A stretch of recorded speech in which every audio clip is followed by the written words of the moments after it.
baik suara partai, ya partai politik, suara-suara elemen masyarakat, suara melalui yang disampaikan oleh Bung Refli juga, gitu ya. Ini kan harus menjadi pertimbangan. Kalau kemudian ya diingatkan cuek bebek, ya bebal namanya. Kalau besi yang baik, baja yang baik, ya baja yang tebal. Penguasa yang tidak baik kan penguasa yang bebal. Jadi kalau cara ngelola bangsa begini, bangsa seperti ini, Bung Rep, usia Republik ini nggak panjang, gitu. Nggak bisa. Prinsip bangsa ini gotong royong, kebersamaan. Nggak bisa ambil menang sendiri, gitu loh. Serakah, bubar di Republik. Kalau berani, itu pengulangan sejarah. Udahlah, banteng itu pasti kalau menyangkut roh dan ideologinya tadi dicolek, pasti nyeruduk habis. Apapun dipertaruhkan, itu kader banteng.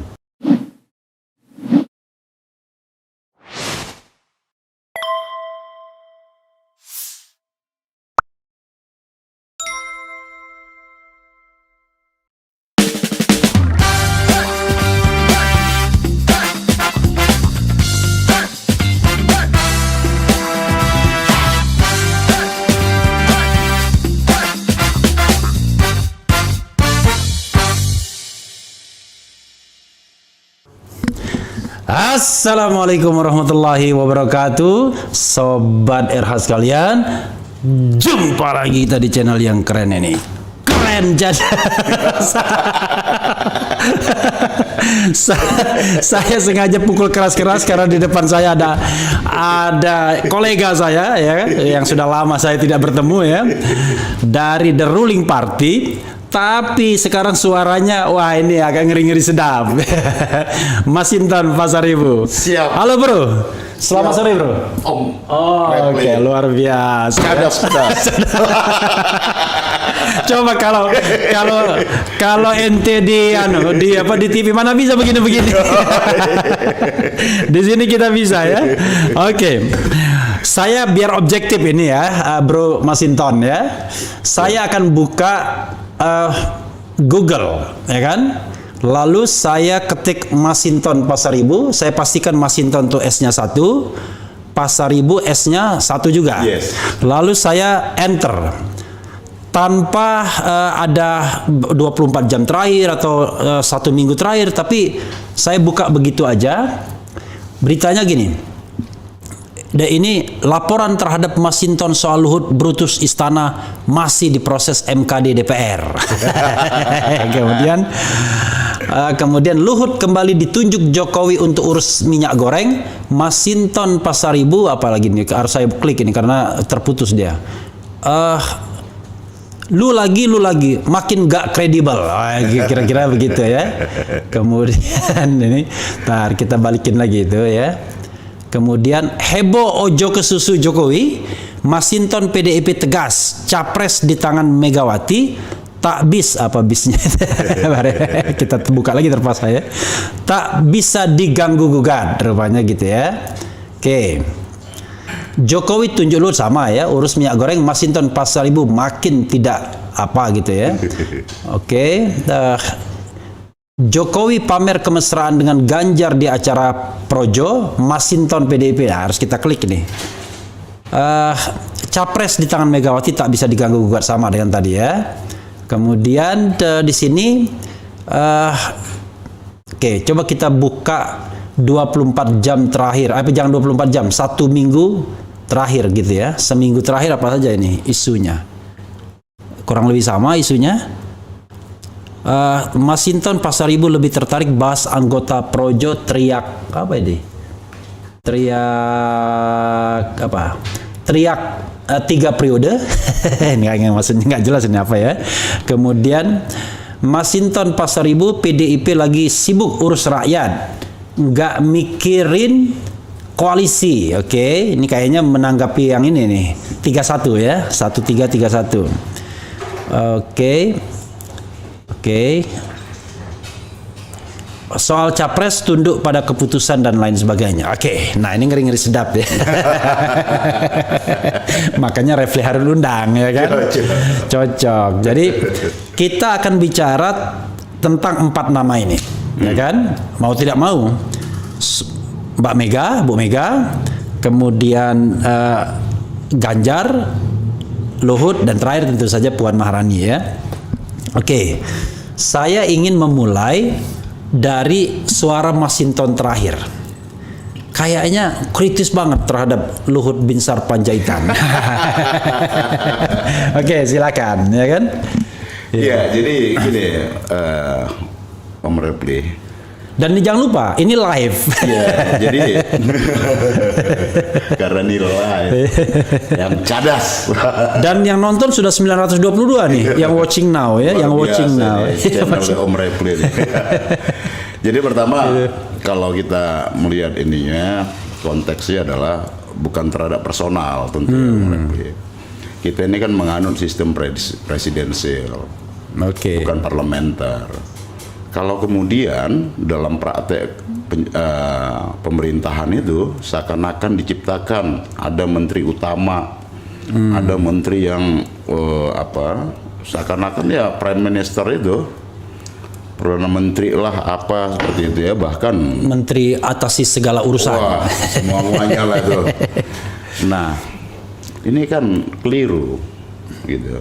Satu ya, kredibilitas kolektif kabinet itu apa dong gitu ya. Kan harusnya kelihatan nih Mas Hinton belum panas nih kayaknya, masih mikir-mikir jawabnya. Menteri-menteri itu kan ya bisa diperankan lah. Itu satu, soliditas di kabinetnya juga terjaga, kemudian kinerja masing-masing menteri juga terjaga. Nah, Om Refli, bahwa kita ini bukan menganut sistem parlementer. Parlementer itu perdana menteri ya dibentuk oleh parlemen, dia memperoleh mandat rakyat hasil pemilu.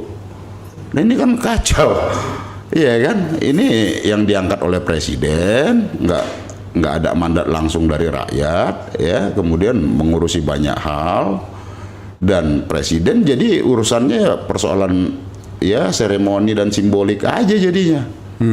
Nah pertanyaannya menteri-menteri lain kemana? Kan gitu. Nah itu yang menurut kita ini aneh. Baru ini terjadi ya, satu menteri mengurusi segala urusan itu. Seperti itu. Oke. Tapi persoalannya Bung Masinton ya.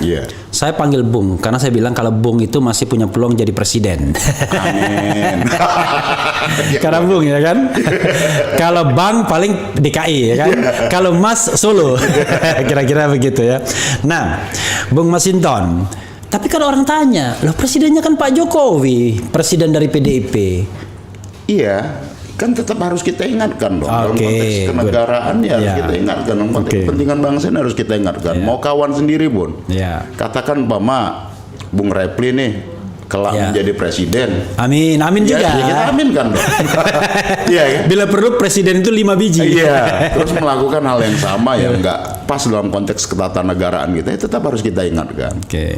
Nah, ini kan perlu diingatkan lah. Tugas kita mengingatkan supaya pemerintahnya nggak melenceng jauh nih dari fungsi ketatanegaraan kita. Nah, saya terpaksa harus setajam-tajamnya. Sudah diingatkan, bahkan kalau tidak salah beberapa komponen PDIP mengatakan ini direshuffle saja ya, walaupun secara ada yang terang-terangan, ada yang tidak terang-terangan, evaluasi, reshuffle macam-macam, terutama terkait dengan big data, kira-kira begitu kan. Tapi yang terjadi Presiden Jokowi again dan again memberikan kepercayaan. Kemarin Dewan Air, sekarang Dewan Minyak Goreng. Saya rasa bukan hanya PDI ya, tapi yang lain juga di luar PDI, terus teman-teman yang di luar parlemen juga menyuarakan yang sama gitu. Nah kalau ini masih tetap dipertahankan pola begini kan semuanya juga jadi itu tadi kredibilitasnya ya apalagi gitu loh. Udah diingatkan ya lama-lama kan publik nggak percaya dong. Itu lagi gitu. Bung Masinton, seandainya dan ini sudah terjadi sesungguhnya ya. Peringatan PDIP itu tidak digubris oleh presiden, apa yang akan terjadi dan apa yang akan dilakukan oleh PDIP?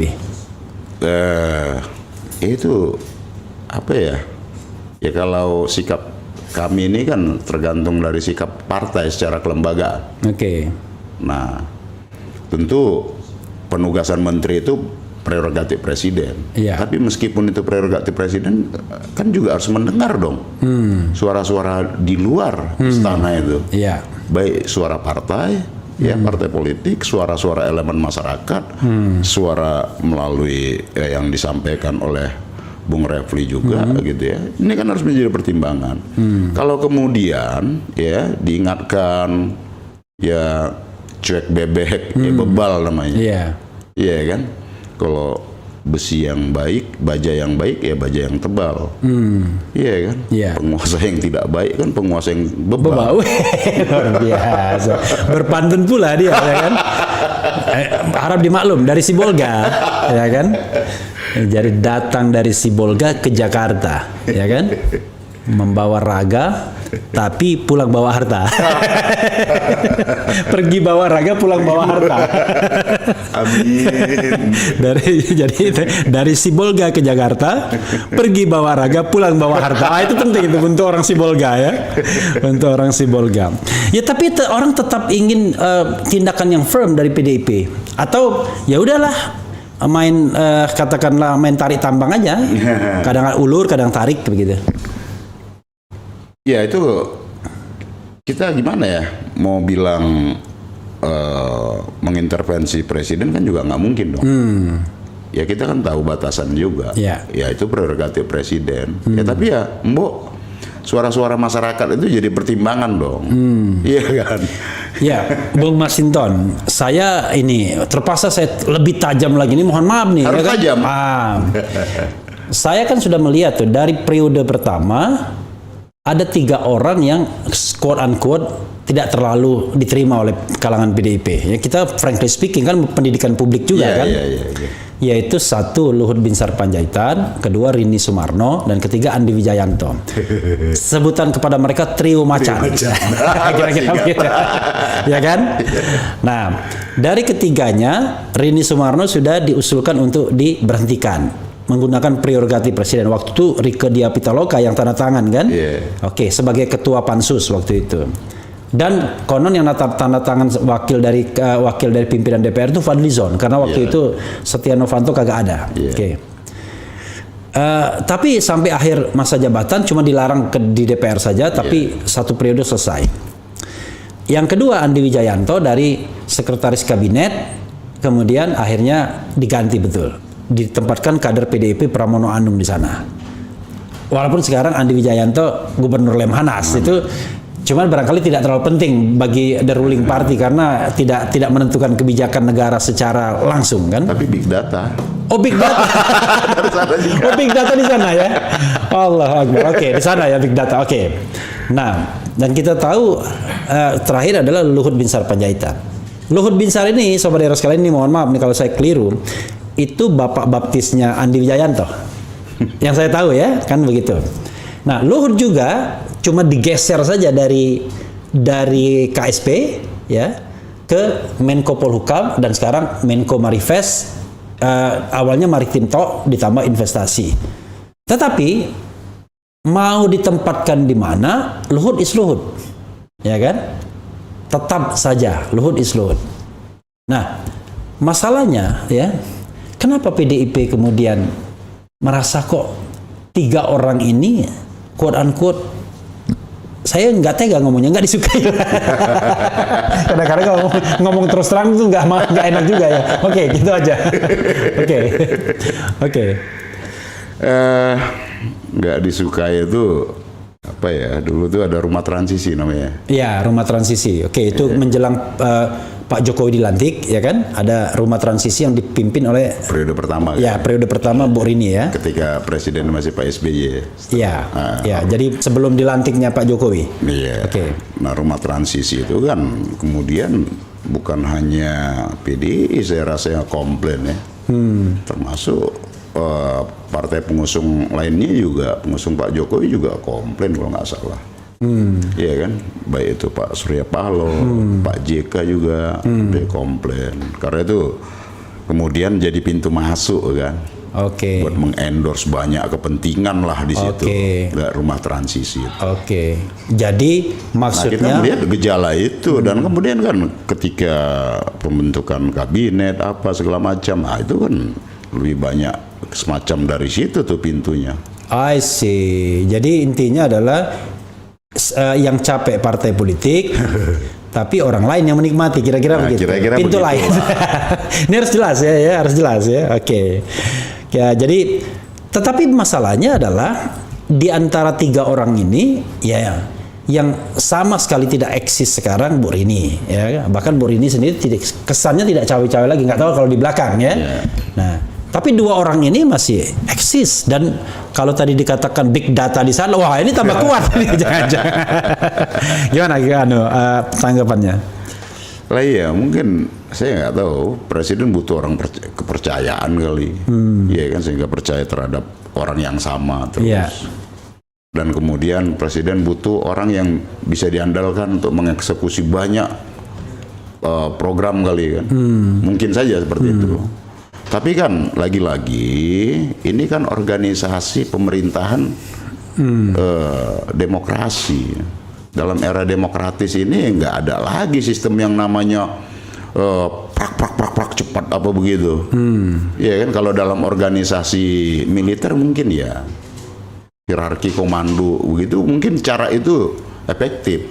Tetapi dalam konteks pemerintahan sipil nggak bisa memimpin cara seperti itu. Itu akan menciptakan disharmoni. Itu akan membuat orang bertanya-tanya, oh ya dipimpin model begini. Demokrasi itu dialog, memang panjang ya, tapi disitulah kita sudah mengambil jalan demokrasi itu sebagai ruang untuk mendialogkan banyak kepentingan, termasuk kepentingan rakyat, kepentingan bangsa ini, maupun kepentingan pemerintah dan lain-lain seperti itu. Jadi saya dikomplain oleh Sobat Era sekalian, jangan sering motong dong, makanya saya diam aja dulu. Saya dengarkan dulu ya. Oke. Pertanyaannya lagi adalah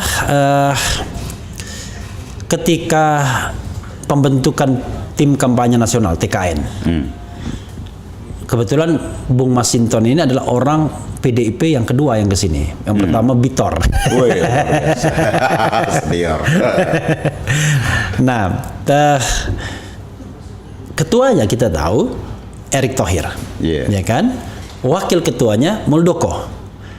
Pertanyaan saya dan juga mungkin pertanyaan publik, kok enggak orang PDIP sebagai backbone, tulang punggung dari pencalonan Pak Jokowi? Ya itu lagi-lagi kan pengantinnya Pak Jokowi. Iya kan? Iya. Pengantinnya kan calon presiden pada saat itu kan beliau. Nah mungkin ya beliau nyaman dengan orang-orang yang beliau pilih sendiri gitu kan, seperti itu. Nah tapi dalam hal ini kan partai, apalagi PD Perjuangan, 1 senti pun nggak bergeser itu dukungannya kan gitu. Militansi kader di bawah tetap terjaga. Karena kita mengutamakan bagaimana soliditas dalam tim kampanye dan goalnya adalah memenangkan Pak Jokowi. Seperti itu. Oke, jadi saya kalau begitu Bung Masinton mulai berhenti ngomong, saya baru tanya lagi. Jangan dong, mana yang perlu digali aja. Oke ya. Oke, soal Luhut ya, ini gini, Sobat Era sekalian juga harus paham ya kan, membutuhkan informasi itu ya jangan 100% juga, tetapi reading between the lines, kira-kira begitulah ya, jadi kita bijaksana juga kan akhirnya kan. Nah yang kedua, saya mau bergerak lagi soal calon presiden. Ya, soal calon presiden. Memang PDIP mengatakan nanti tunggu Bu Mega yang akan memutuskan. Walaupun banyak kritik termasuk saya juga. Loh kok ini kan partai politik, masa 1 orang aja ya kan? Tapi oke lah, karena memang itu tradisi partai politiknya. Dan saya kira semua partai politik masih begitu. For the time being kan masih begitu. Nasdem ya begitu, ya, Golkar ya begitu dan lain sebagainya. Nah, tapi sering saya katakan PDIP ini kan paling enak posisinya, sudah 128 kursi, tanpa mitra koalisi pun bisa mengajukan calon, andai presidensial threshold tetap 20%, kan begitu. Karena 20% itu 115 kursi cuma. Tapi mereka galau, kesan saya galau. Ada kader yang menurut survei, lagi-lagi menurut survei ya kan, menurut survei tertinggi, ya kan. Dan survei ini survei yang juga mengatakan Pak Jokowi tertinggi kan, kira-kira begitu. Ada yang mengatakan 2 besar, ada yang mengatakan sudah nomor 1. Yang jelas 3 besar itu selalu. Jadi Prabowo, Ganjar, Anies, Anies, Ganjar, Prabowo, Ganjar, Prabowo, Anies, dibolak-balik 3 orang itu. Tapi yang paling sering adalah Prabowo nomor 1 beda tipis, kemudian Ganjar nomor 2 dan agak jauh sedikit Anies. Selalu begitu saya lihat survei yang diajukan beberapa orang, Indikator Politika, kemudian Saiful Mujani Research and Consulting, kemudian juga Yunarto Wijaya lupa lagi, Indomarometer juga, Yunarto Carta Politika. Nah, tapi ada kesan Ganjar menurut Masinton yang saya baca itu not on the list. Not on the list ya, tidak masuk list ya kan. Oke, Anda harus pertanggungjawabkan tuh pernyataan itu. Jadi gini, Bung Repli, Ya. kami ini kan partai politik yang kami punya mekanisme dan mekanisme melalui Kongres 5 PDI Perjuangan di Bali. Ya. Itu tahun berapa itu? 2018. Oh, 2018. 2019. Setelah biasanya setelah ini. Iya, biasa kadang setelah Pilpres. Ini kayak kemarin tuh lebih awal. Jadi itu kami memberikan Kongres itu sebagai forum tertinggi memberikan hak istimewa atau hak prerogatif kepada Ibu Ketua Umum, dalam hal ini Ibu Megawati, untuk memutuskan calon presiden dan calon wakil presiden. Nah, jadi kalau kami kader semua tahu itu. Nah, dan memahamin, karena itulah keputusan tertinggi organisasi kami. Nah, maka tadi barusan halal bil halal virtual. Gitu. Bu Mega lagi-lagi menyampaikan, kita nggak boleh terbawa arus. Survei itu cuma potret aja, bukan patokan. Terbawa arus survei maksudnya. Iya. Bukan patokan untuk mengambil kebijakan, tapi sebagai sebuah potret. Kita nggak bisa ditentukan oleh yang namanya survei. Nah, itu sebagai potret saja. Jadi kita selalu tegaskan dan Bu Mega menyatakan jangan terbawa arus. Karena apa? Bu Mega selalu berpandangan, selalu menyampaikan bahwa politik elektoral itu penting, iya. Tapi politik elektoral itu harus menjadi bagian dari konteks kepentingan bangsa yang lebih besar. Jadi selalu memotretnya Partai PDI Perjuangan ini dengan segala kesejarahannya. Dari mulai PNI apa segala macam, dari kemudian PDI sampai PDI Perjuangan. Nah, itulah pertaruhannya buat bangsa. Maka PDI Perjuangan selalu Bu Mega menyampaikan kita jangan terbawa arus. Arus itu ibarat gendang yang diciptakan orang. Jangan nari-nari di gendang orang lah kira-kira. Nah, karena elektoral itu, baik itu pemilu legislatif, pemilu presiden, itu bagian dari proses demokrasi kita berbangsa, ya, maka kita nggak mau buru-buru, kita nggak mau ikut dalam desain gendang yang diciptakan. Jadi kita bisa lebih jernih, objektif. Siapa sih yang dimaui rakyat? Survei itu cuma ya salah satu ini aja lah potret, bukan segala-galanya. Tegasnya, yang not on the list itu tidak 100%. Bisa iya, bisa tidak. Bisa ya, bisa tidak. Oh, masih bisa ya, otomatis pokoknya. Artinya masih mungkin saya terpaksa ngomong begini, masih mungkin Ganjar dicalonkan PDIP. Saya nggak tahu. Saya nggak bisa jawab. Apakah itu bagi kami ya nggak ada. Maksudnya nggak ada siapapun. Pilpres. Kami belum punya capres. Iya, maksudnya mau siapapun itu yang kemudian sur-sur, bikin pencitraan, bikin kegiatan yang menarsiskan diri, memoles-moles dirinya. Kami nggak ada di kepala gitu loh. Artinya karena kami belum punya capres.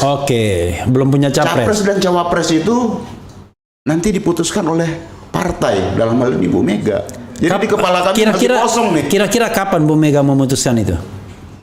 Ya, mungkin nanti setelah selesai seluruh tahapan pemilu inilah. Kan, ini kan diperkirakan kalau tahun 2019 dengan pilpresnya April, tanggal 17 April, pendaftarannya bulan Agustus. Iya. Agustus tahun 2018. Kalau Februari bisa Juni dong, atau September dengar. oh jadi malah diperpendek ya ininya. Ya. Jadi waktu masa pendaftaran dan kampanye diperpendek. Iya. Oke, September kalau ikut ininya KPU kan. Oke, September bisa 2000 saja sebelum September kan. Oke. Jadi kira-kira masih setahun lagi akan penentuan itu. Iya, dan semuanya masih segala sesuatunya masih mungkin. Bisa masih fluktuatif ya. Fluktuatif. Ya, tapi begini, Bung Masinton, kesannya ya. Yeah. Kalangan PDIP nggak suka sama sepak terjang Ganjar. Bukan nggak suka. Ya. Jadi karena di kepala kami ini, ya, kami ini orang organisasi yang kami paham mekanisme organisasi. Ya. Capres itu diputuskan oleh Ibu Megawati, maka kepala kami ini masih kosong tentang capres. Jadi kalau ada orang yang entah siapalah itu, ini bagi kami itu di kepala kami kosong. Gitu loh, nggak ada gitu. Iya. Ya oke. Kosong nggak ada itu di satu sisi ya. Oke. Itu jawaban Bung Masinton. Tapi kenapa kalau ada orang lain yang ingin, kalau katakanlah berkampanye, udahlah terang-terangan aja lah, Ganjar kampanye, Anies kampanye, Erick Thohir kampanye, ya kan? Puan to some extent juga kampanye. Kemudian siapa lagi? Gatot Nurmantio kampanye, ya kan? Lanyala kampanye, Rizal Ramli kampanye. Biar kita fair. Semua orang berkampanye dengan porsi masing-masing. Airlangga Hartarto kampanye, ya kan? Sandiaga Uno juga kampanye, semuanya kampanye. Ridwan Kamil juga kampanye. Nah, persoalannya adalah apa masalahnya kalau Ganjar memang ikut-ikutan kampanye juga? Nggak ada masalah. Nggak ada masalah? Nggak ada masalah. Tapi kalau kami ini banteng biasa jalannya beriringan. Oke. Ini dalam sekali. Nggak ada masalah. Bukan tapi banteng itu jalannya beriringan. Tapi kalau mau jalan sendiri ya sono. Oke, saya dalamin lagi. Saya mendengar hampir semua relawan Jokowi, ya kan? Entah itu Projo, Joman, Sokol banyak sekali, ya kan? Pokoknya namanya relawan, termasuk relawan di Cokro TV, kira-kira begitu, menjagokan Ganjar Pranowo, ya kan? Sebagai suksesor Presiden Jokowi. Dan itu nyata. Misalnya saya pernah mendengarkan omongan Ade Armando misalnya. Denny Siregar juga pernah ngomong begitu. Rasanya Joman walaupun mungkin bukan nol, tapi rasanya ngomong begitu juga. Projo juga ngomong begitu. Artinya kesan saya ya, antara Pak Jokowi dan relawannya dengan PDIP nggak kompak soal capres ini. Iya kan? Satu ke utara, satunya belum menentukan arah, ya kira-kira gitulah. Saya nggak mau bilang ke selatan gitu. Ya namanya aspirasi, ya boleh aja lah. Iya kan? Mau siapapun, mau aspirasinya A, B, ya sah-sah aja. Tapi kan dalam ketatanegaraan kita dan konstitusi kita kan jelas di Undang-Undang Dasar. Calon presiden dan calon wakil presiden dicalonkan oleh partai politik dan atau gabungan partai politik. Iya kan? Nah, di luar elemen itu kan nggak punya standing untuk mendaftarkan calon. Nggak punya standing, Ya tapi kalau sebagai aspirasi ya boleh saja. Iya kan? Dan yang namanya di bawah itu kan sangat banyak elemen-elemen.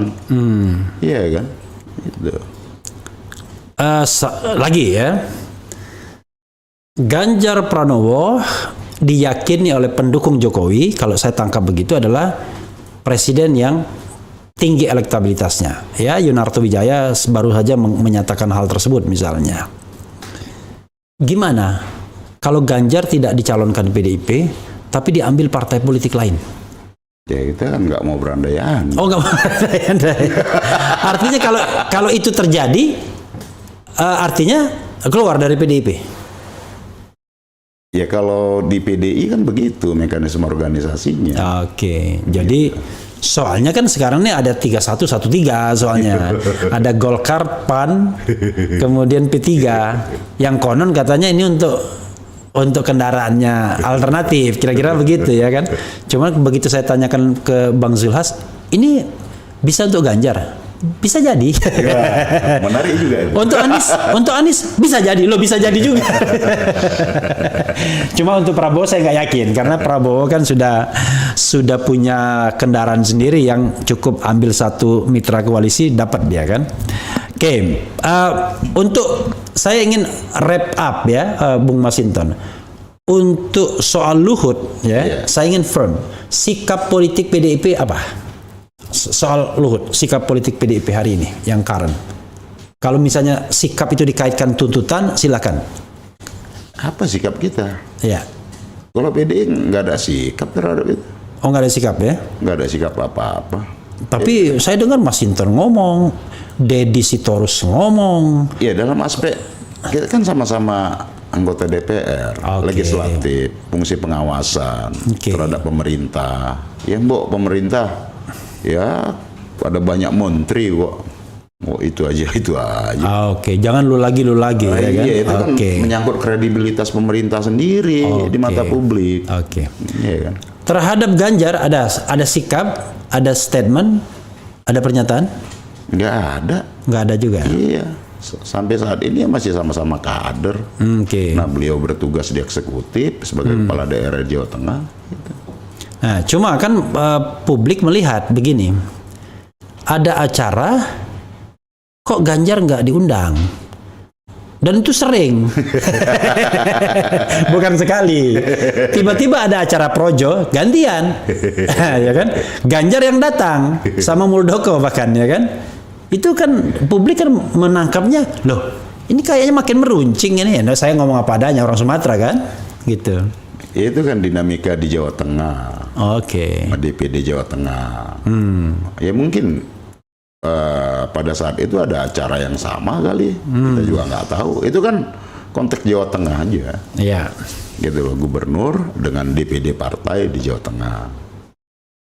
Tapi Bu Puan pernah mengeluhkan ketika dia diterima dengan sangat baik oleh Gubernur Sulawesi Utara, Oli Dodo Kambe, dia mengeluhkan seorang gubernur yang pokoknya intinya kuranglah memperlakukan dia ya kan dengan layak gitu. Dan orang semua sudah tahu itu adalah Ganjar Pranowo. Gimana? Sorry Mas Ganjar ya, apa adanya gitu. Tapi sebenarnya bukan ke situ pernyataannya. Bukan ke situ. Maksudnya bukan ke Ganjar? Bukan, GR aja kalau ke situ. Oh gitu ya? Iya. Beda lagi? Beda. Oh beda. Beda. Jadi kalau ada mengkaitkan ke situ ke GR-an aja. Oh ke GR-an aja ya. Karena orang berspekulasi itu semua ke Ganjar katanya ya kan. Bagian berikutnya adalah soal Puan Maharani dan masa depan PDIP. Ini kan menarik nih. Kan Bung Masinton kan selalu menjawab dengan maklum politisi sudah 2 periode. Ngelesnya udah pandai ya kan. Tetapi kan kita tahu bahwa ada sebuah pertaruhan masa depan. Kalau Bu Mega step down ya kan sebagai pimpinan atau ketua umum partai politik, dan itu sepertinya kesan saya pasca 2024 it happens, akan terjadi itu. Ya kan, sudah soal usia ya kan, mungkin juga regenerasi dan lain sebagainya. Dan tentu Bu Mega dengan subjektivitas yang ingin melanjutkan terah Bung Karno, karena partai ini adalah partai yang orang tahu semua ini terah Bung Karno. Dan biasanya itu sangat erat kaitannya dengan orang-orang yang menduduki jabatan tertentu. Kita tahu bahwa JK misalnya terlempar di Golkar, tapi begitu dia menjadi wakil presiden, jadi ketua umum Golkar, kan begitu. Siapapun yang menjabat sepertinya sangat mudah take over partai politik. Saya menangkap kesan, lebih baik saya aja daripada orang lain ya kan, menangkap kesan bahwa ada kekhawatiran dari Bu Mega seandainya Ganjar naik dan at the same time dia justru akan menghilangkan, mengakhiri terah Soekarno di situ. Karena partai dan jabatan itu kan harus seiring dan sejalan. Pak Jokowi tidak ada jabatannya, tidak mengendalikan partai dan kesulitan dalam beberapa hal. Silakan. Iya, jadi saya rasa bukan Bu Mega ya, Iya. tapi kami kader. Oh, luar biasa. Iya. Oke, silakan pasang badan. Oke. Kami kader, Iya. ya, selalu berkepentingan agar partai ini tetap dengan Bung Karno. Terah Bung Karno ya. Iya. Oke. Karena itulah sebagai sebuah roh dalam konteks perjuangan kami, ideologi perjuangan kami. Oke. Nah, kami juga nggak mau tuh ujuk-ujuk muncul yang lain yang nggak punya sejarah dengan Bung Karno, ya. Toto mau katakan nih, Iya. karena punya kuasa, punya modal men-take over ini, nggak bisa. Oke.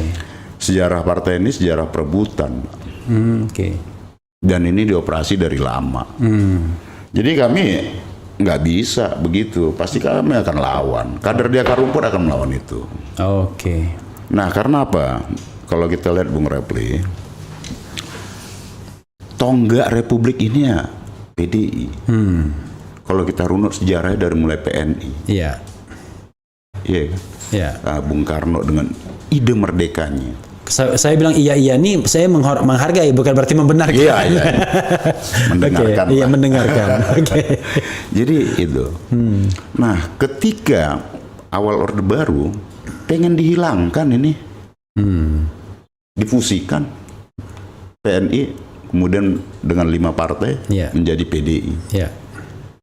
Dan kemudian ketika PDI ya sudah difusikan, nah ketika muncul yang namanya Bu Mega, dorongan akar rumput pada saat itu, ada kongres di Sukolilo, Surabaya, Jawa Timur, ya kan, kemudian mengeskalasi lah sampai peristiwa 27 Juli 27 Juli 1996.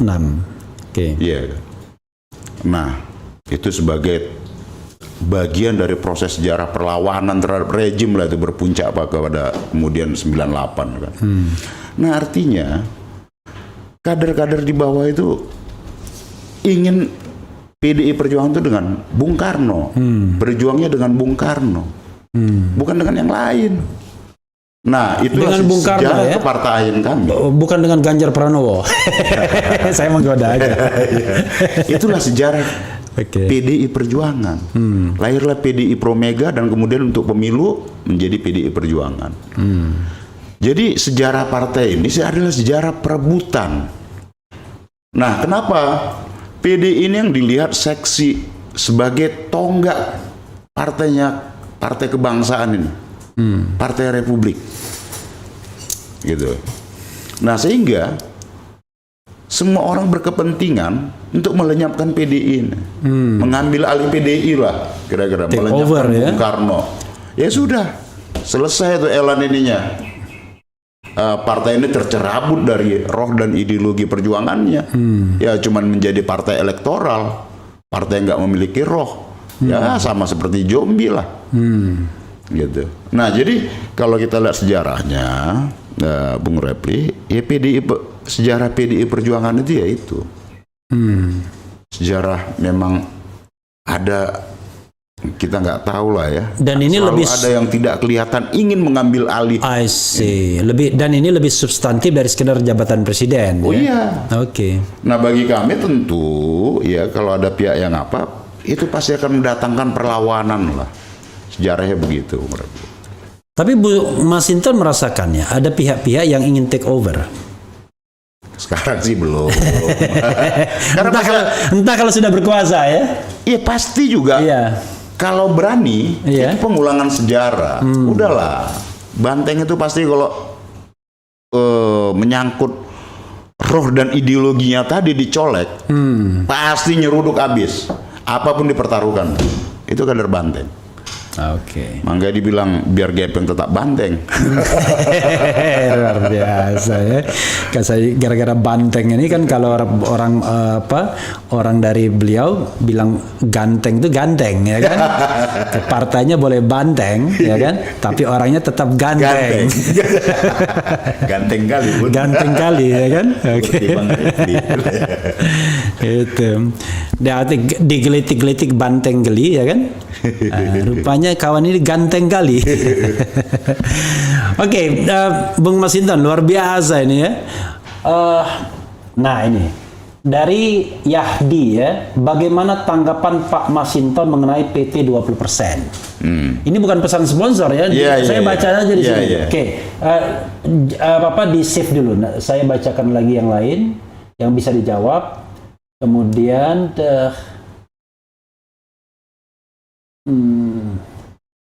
Bung Refli, tolong tanyakan kepada Bang Masinton, kenapa yang terang-terang menolak oligarki hanya Bang Masinton? Biasa ya.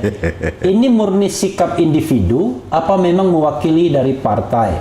Karena kader-kader lain tak bersuara, ya, kira-kira gitu ya. Ini saya nggak merekayasa loh. Ini ada dua ya. Kemudian saya yang kira-kira bisa dijawab aja ya, yang maki-maki nggak saya bacakan. Kemudian lagi ya, ini karena banyak yang ini bergerak terus ya. Oke, 3 dulu ya nanti ya, satu kali lagi. Wah ini apa nih? Besok kemana lagi Bung? Jangan lupa ke studio Babi Aldo. Memang ada janjian? Hah? Belum. Oh belum, kok ada ini, oke. Pak, oke ini penting juga nih. Pak Masinton mulai mereduksi tokoh-tokoh pejuang dengan hanya membicarakan Soekarnoisme. Tahu nggak sejarah bangsa ini dari banyak tokoh dan organisasi, Masyumi, PNU, Murba dan lain-lain, bukan hanya PNI. Oke, silakan 3 pertanyaan itu. Ya, pertama bukan mereduksi ya. Bung Karno itu kan juga berteman, namanya Ahmad Dahlan, tokoh-tokoh dari NU juga, Muhammadiyah dan lain-lain, bahkan berteman yang namanya dengan Muhammad Hatta, Syahrir, bahkan Tan Malaka seperti itu. Jadi bukan mereduksi itu, kebetulan aja tadi bicara tentang konteksnya bicara sebagai Bung Karno, Marxisme sebagai sebuah ajaran beliau gitu kan. Partai lain pengen ada patron yang lain silahkan Oke. Bukan berarti kita mengeksklusifkan diri hanya Bung Karno, kita sangat hormat terhadap para pejuang bangsa, tokoh-tokoh pergerakan di masa lalu yang memang beliau-beliau itulah sebagai teman berjuang untuk konteks kemerdekaan bangsa ini. Dan Bung Karno berinteraksi sangat baik dengan seluruh tokoh-tokoh itu sehingga kemudian mampu merumuskan Pancasila sebagai dasar negara kita. Nah, kemudian tadi kalau masalah presiden threshold, pertimbangannya itu aja Pak Refli, bahwa basis legitimasi awal dukungan untuk calon presiden itu yang membedakan pemilihan kepala desa dengan pemilihan pemimpin nasional presiden itu, sehingga kemudian ya itu tadi harus dibuat aturannya, meskipun ya ruangnya kan ada ya di Mahkamah Konstitusi dan berkali-kali diajukan di Mahkamah Konstitusi tetap bahwa saya jadi tersinggung nih karena saya ditolak terus. Tetap berjuang ini lagi dalil baru lagi. Nah kemudian kalau masalah oligarki, saya rasa gini Bung Refli, ini yang juga menjadi koreksi dan evaluasi kita terhadap 24 tahun reformasi ini.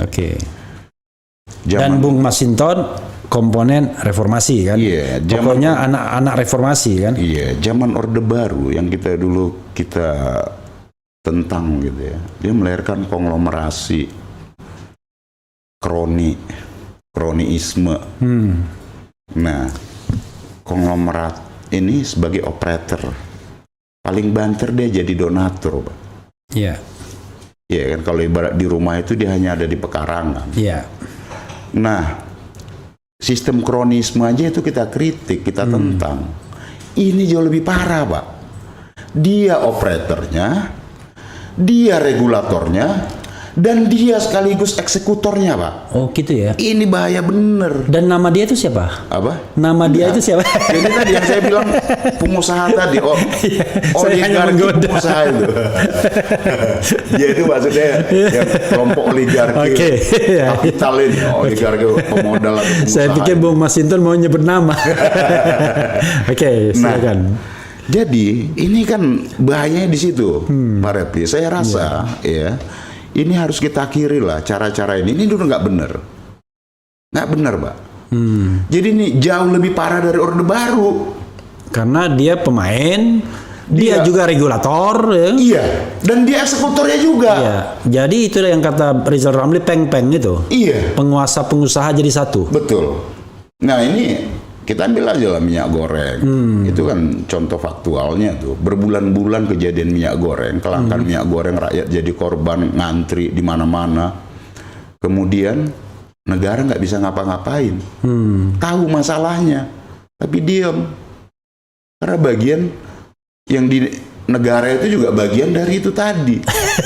Ya terus kemudian sama lah kayak Jadi bisnis PCR saya nggak ini. tega gini. Jadi gini, sekarang ini ada seseorang, kita nggak nyebut nama ya, yang dipercaya untuk menyelesaikan masalah migor ini, minyak goreng ini kan. Tapi spekulasi meyakini bahwa dia bagian dari itu. Bahkan katanya yang terkait migor ini ada untuk agenda-agenda politik tertentu, kira-kira begitu. Ini kan jadi jadi apa? Ya makin kabur aja lagi. Masalah ini ya. Iya kan? Ya. Aduh, ngeri Tapi lah. Bung Masinton menangkap itu kan? Nah, iyalah, ini berbulan-bulan, Bro. Oke. Kalau 1-2 minggu ada mungkin kendala teknis atau apa, segera bisa diselesaikan, ya kita bisa memahami. Rakyat bisa memahami lah. Tapi ini berbulan-bulan. Udahlah. Sederhananya kan gini aja, harga lagi tinggi. Kasih kita kesempatan dong. Cari untung banyak. Iya kan? Ntar kita kan bisa kontribusi. Kira-kira kan begitu. Dulu begitu juga batu bara kan?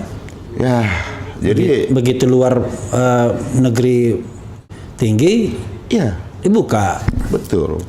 Nah ini yang membuat apa namanya itu tadi bahayanya tadi, Bung Rep. Nah menurut saya kontestasi pilpres nanti juga harus bagian dari kita mengkoreksi oligarki. Oligarki kapital. Iya.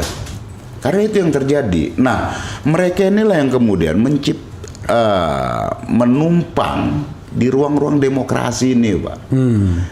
Mereka bermainlah itu lewat survei. Mereka nebeng dengan popularitas.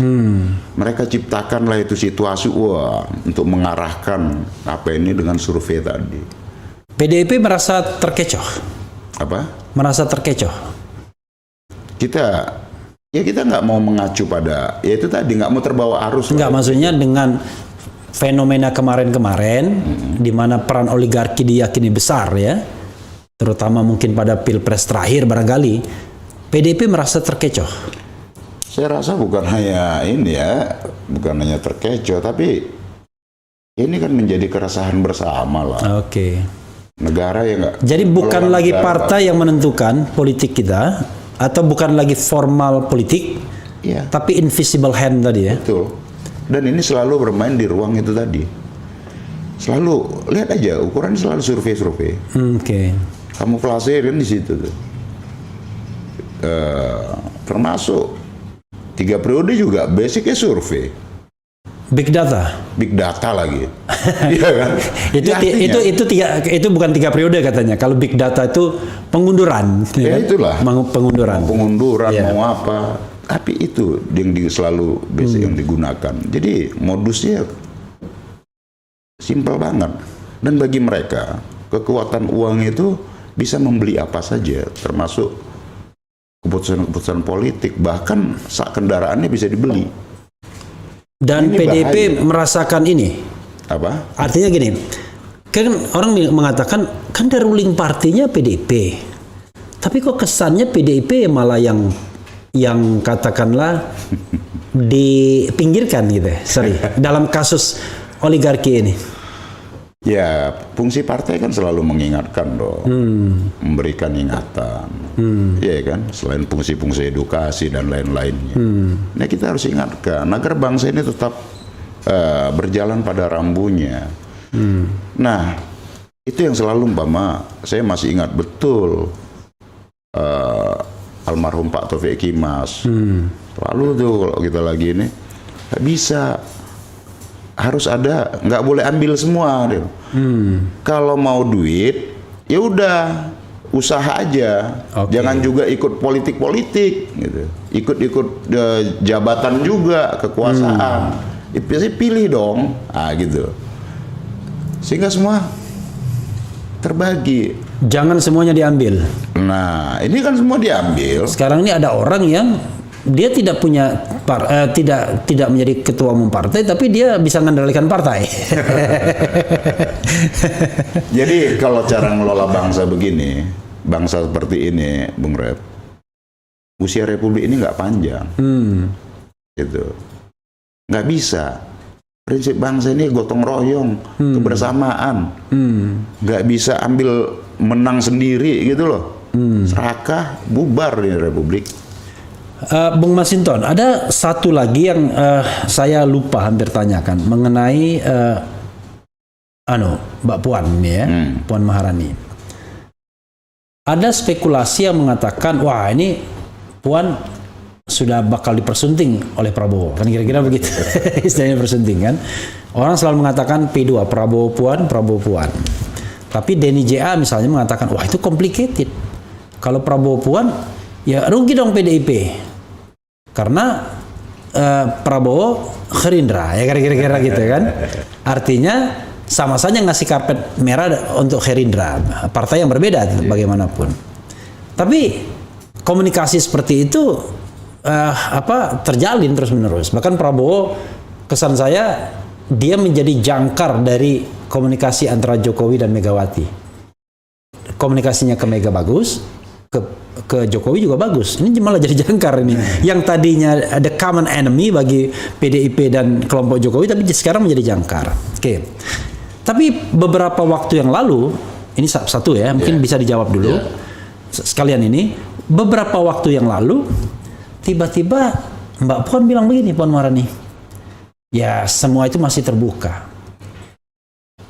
Dan dia sebut, sama Prabowo bisa. Tapi dia bilang sama Anies juga bisa. Ini ngeri-ngeri sedap ya. Udahlah, kita dengan dewasa dalam politik ya kan. Kan bagi PDIP pendukung Jokowi ya kan. Beberapa PDIP mungkin tidak semuanya. Anies itu he's the common enemy ya kan. Dia musuh bersama kita ya kan. Loh, kok tiba-tiba ada skenario Puan Anies atau Anies Puan. Nah, tolong, cuman memang tidak problematik karena dia tidak punya partai. Kalau ini ada partai, silakan dijawab. Iya, jadi Bung Repli, yang disampaikan Mbak Puan itu kan benar. Iya kan, segala kemungkinan bisa terjadi, gitu kan. Dalam politik itu kan dinamis. Nah, tapi kenapa kemudian sama Pak Prabowo sama Pak Anies juga karena prinsip dalam PDI Perjuangan adalah konsepnya persatuan, bukan bukan permusuhan, gitu. Nah, dalam konteks persatuan dengan siapapun sepanjang meyakini Pancasila, Undang-Undang Dasar, yes buat PDI Perjuangan, gitu. Nggak ada yang namanya permusuhan-permusuhan. Dan kita perlu bangsa ini ya yang namanya segregasi, keterbelahan segala macam diakhiri lah. Ini membuat kita nggak beranjak maju. Itu sama dulu kalau VOC itu dulu melakukan divide et impera, ya kan. Nah, oligarki pengusaha, oligarki kapital ini juga jangan-jangan itu bagian dari agenda setting mereka, sehingga kita ribut berantem sendiri, dia ngeruknya jalan terus di sana sih. Karena rakyat tidak pernah mau bersatu gitu ya. Iya, dimanfaatkan ruang itu dan dipertajam. Nah, kita janganlah konsep kita persatuan kok. Sepanjang kita meyakini Pancasila, Undang-Undang Dasar sebagai hal yang fundamen dalam kita sebagai sebuah bangsa. Saya terpaksa merecall apa yang pernah disampaikan Sekjen PDIP, Hasto Kristianto ya. Kristiarto ya. Kata Hasto, kami terbuka ya kan, bekerja sama dengan partai politik. Iya. Ya kan? Kecuali ada kecualinya. Dengan Demokrat dan PKS. Nah, itu saya baca pernyataan itu. Itu keliru atau memang begitu atau bagaimana? Nggak tahu dalam suasana apa beliau menyampaikan. Mungkin ada konteksnya atau apa kali ya. Oke. Atau mungkin hal-hal yang kerjasama dalam pemilu. Apa. Kerjasama dalam pemilu konteksnya waktu itu. Jadi koalisi. Mungkin udah tahu informasinya kali. Pada saat ini bakal ke sana daripada basa-basi. Mungkin nggak bisa kali, udah tahu kali kemana kira-kira gitu ya. Gitu ya.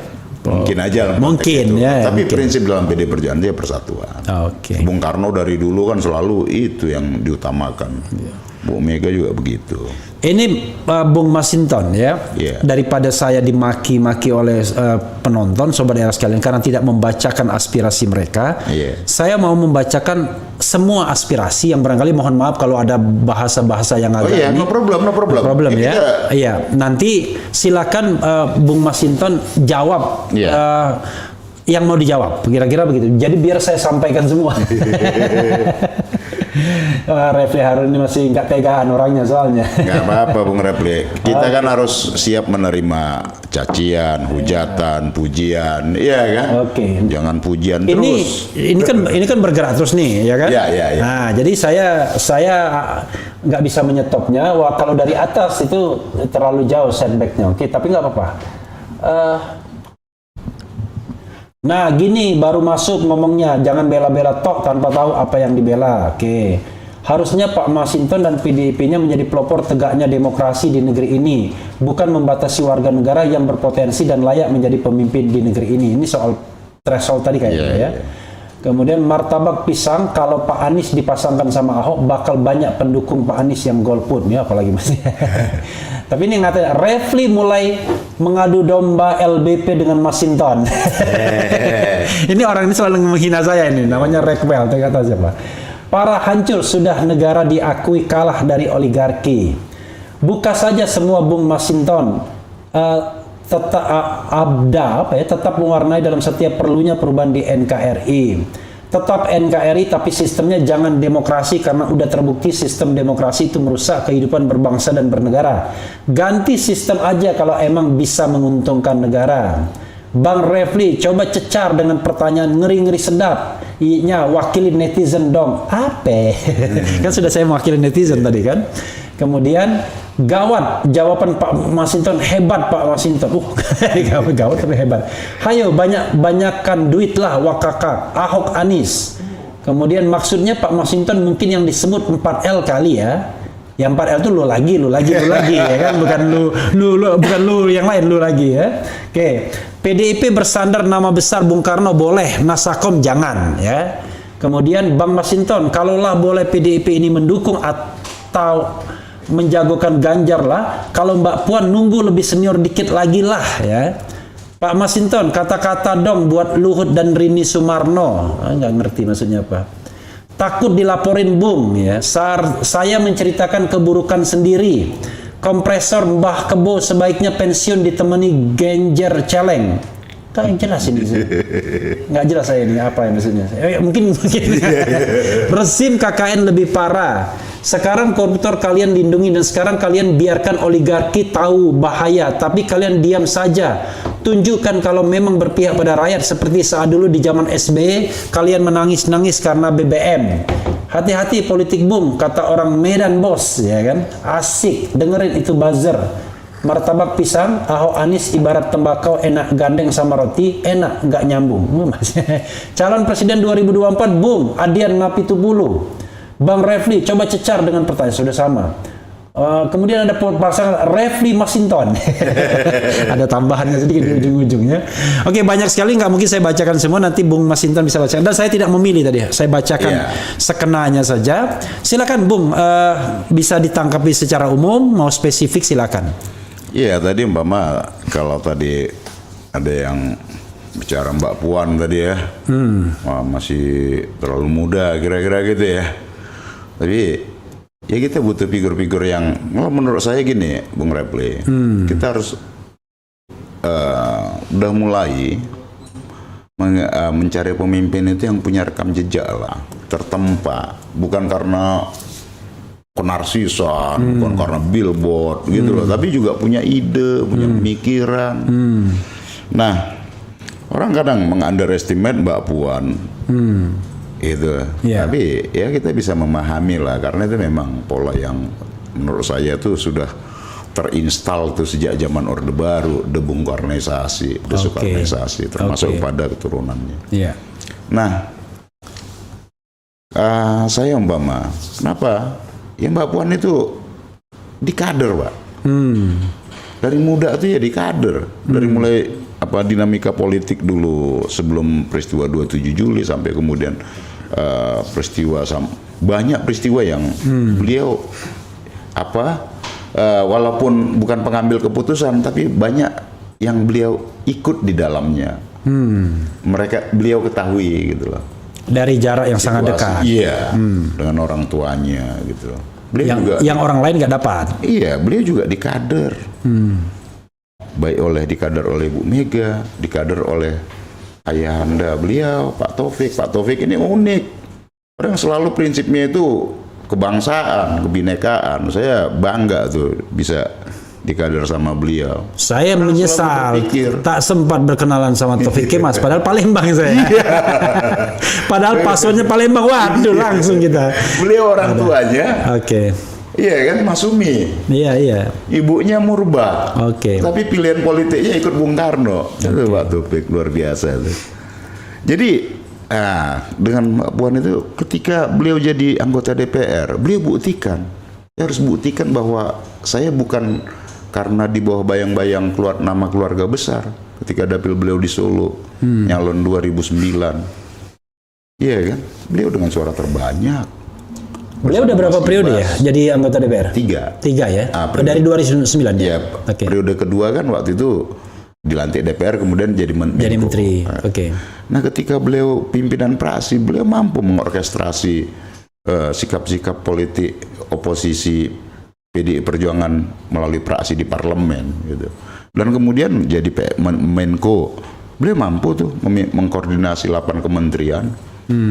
Dan kemudian sekarang ketua DPR, beliau mampu. Ketua DPR itu jagoan semua, apalagi pimpinan DPR itu ya elit-elit utama partai. Dia mampu membangun komunikasi, kerjasama, dan punya leadership seperti itu. Jadi biar ini proses berjalan begitu ya. Kalau saya orang nanya, ya saya siapa lagi ya, pasti ya Mbak Puan. Selain Bu Mega, Mbak Puan. Ya ada Mas Prananda gitu ya.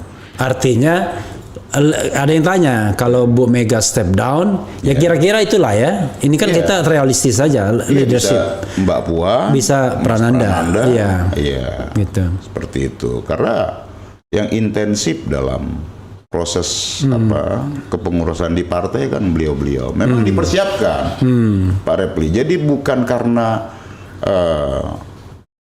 anaknya Bu Mega atau cucu Bung Karno, tapi memang dipersiapkan. Pak Taufik juga cerita begitu, bahwa itu takdir mereka sebagai keturunan Bung Karno ya. Jadi maksudnya bukan sekadar bukan sekadar cucu Bung Karno atau anak Mbak Mega, tetapi karena memang ini kaderisasi. Betul. Kerajaan aja yang udah otomatis tuh, Pak Refli. Pangeran-pangeran itu selalu dikader tuh, ikut sekolah yang paling bagus, ikut sekolah militer bahkan, kan? Bahkan suruh ikut perang. Iya, karena dikader untuk jadi pemimpin, sama, gitu. Jadi bukan karena sekedar anak atau cucunya si Anu, tapi kemudian nggak ngapa-ngapain. Ini memang dikader untuk punya leadership, kepemimpinan dan punya karakter seperti itu. Bung Masinton, luar biasa ya, tidak terasa kita 1 jam sudah bicara dan publik sangat antusias ya, karena jarang-jarang Refli Harun bisa bawa orang PDIP ke sini. Aku kalau udah Bung Refli yang ngundang, waduh, ini wajib datang juga. Nggak, karena Refli Harun Channel juga harus wawasannya harus luas juga, ya kan? Iya. Jadi saya senang, tiap malam saya pasti dengerin. Saya mengkritik pemerintahan Presiden Jokowi itu bukan karena benci, ya kan? Apalagi kan dipecat, bukan, ya kan? Tapi karena kita ingin berpartisipasi. Jadi kalau Bung Masinton dalam formal politik sebagai anggota DPR, kita adalah civil society, ya, akademisi civil society. Jadi kita sama-sama jaga. Toh kita ingin negara ini kan negara yang melindungi segenap bangsa, mensejahterakan rakyat dan lain sebagainya. Sehingga tapi parlemen perlu seperti Bung Refli, beneran. Ya itu soal nanti lah, ya kan. Kita nanti kita bicara-bicara lah. Nanti kata sobat era ini ujung-ujungnya negosiasi juga, enggak ini bercanda. Model partai manapun gitu kan. Itu bercanda ya. Bung Masinton, silakan closing statement. Closing statement ini di Refli Harun Channel, boleh ngomong apa aja dan boleh berapa lama aja, silakan kamera. Iya, terima kasih Bung Refli atas kesempatan dan waktunya, dan Refli Harun Channel cadas. Mantap, pedas. Jadi pertama kita harus kembali kepada komitmen kebangsaan kita. Nah, kalau saya merefleksi selama 24 tahun perjalanan reformasi ini, yaitu tadi yang saya sampaikan di awal, ya, kita harus hentikan nih praktek pengelolaan negara yang itu tidak bersandar pada kepentingan hajat hidup rakyat orang banyak. Nah, ini yang menjadi concern kita bersama, agar negara benar-benar berpihak pada aspek kepentingan rakyat banyak itu.